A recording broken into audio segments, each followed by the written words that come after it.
मुंबईतल्या सरकारी शाळांमध्ये मनाचे श्लोक सक्तीचे असल्याची शक्यता आहे। महापालिकेच्या सभेत प्रस्ताव आहे, यामुळे राजकीय खळबळ माजली आहे। मनाचे श्लोक दररोज म्हणणं सक्तीचं करण्याचा प्रस्ताव मांडण्यात आला। किशोरी पेडणेकरांनी हा प्रस्ताव मांडला। प्रस्तावावर 9 तारखेच्या महापालिका सर्वसाधारण सभेत चर्चा होईल। एमआयएमचा मनाचे श्लोक प्रस्तावाला जोरदार विरोध आहे। धर्माधारित नव्हे तर संविधान शिक्षण द्या असं एमआयएमचं म्हणणं आहे।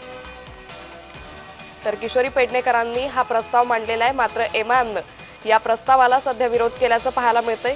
9 एप्रिलला सभेमध्ये या सगळ्या संदर्भात चर्चा केली जाईल। मुंबईतल्या सरकारी शाळांमध्ये मनाचे श्लोक हे सक्तीचे केले जाणार का हे पाहणं आता अतिशय महत्त्वाचं ठरेल। महापालिकेच्या सभेत हा प्रस्ताव आहे। राजकीय वर्तुळात मात्र यामुळे मोठी खळबळ माजली आहे। मनाचे श्लोक दररोज म्हणणं सक्तीचं करण्याचा प्रस्ताव हा किशोरी पेडणेकरांनी मांडलेला आहे। तर प्रस्तावावर 9 तारखेच्या महापालिका सर्वसाधारण सभेमध्ये चर्चा केली जाणार आहे। एमआयएमचा मनाचे श्लोक या प्रस्तावाला मात्र जोरदार विरोध आहे।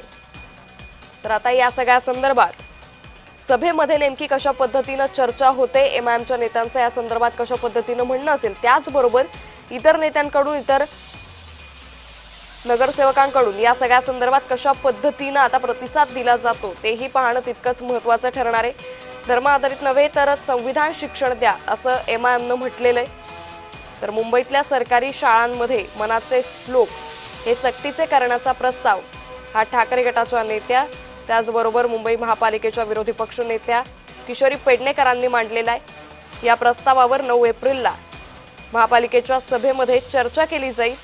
मात्र याच प्रस्तावावरती आता एमआयएमनं जोरदार विरोध दर्शवल्याचं सध्या पाहायला मिळतंय। या प्रस्तावावर 9 तारखेच्या सर्वसाधारण सभेमध्ये चर्चा केली जाणार आहे। या चर्चेमध्ये नेमकं काय होतं हे पाहणं अतिशय महत्त्वाचं ठरेल। तर एमआयएमचा मात्र या सगळ्या प्रस्तावाला सध्या मोठा विरोध असल्याचं दिसून येतंय। महापालिकेच्या सभेत हा प्रस्ताव आहे, मात्र राजकीय खळबळ या प्रस्तावामुळे माजल्याचं पाहायला मिळतंय। मनाचे श्लोक दररोज म्हणणं सक्तीचा करण्याचा हा प्रस्ताव आहे।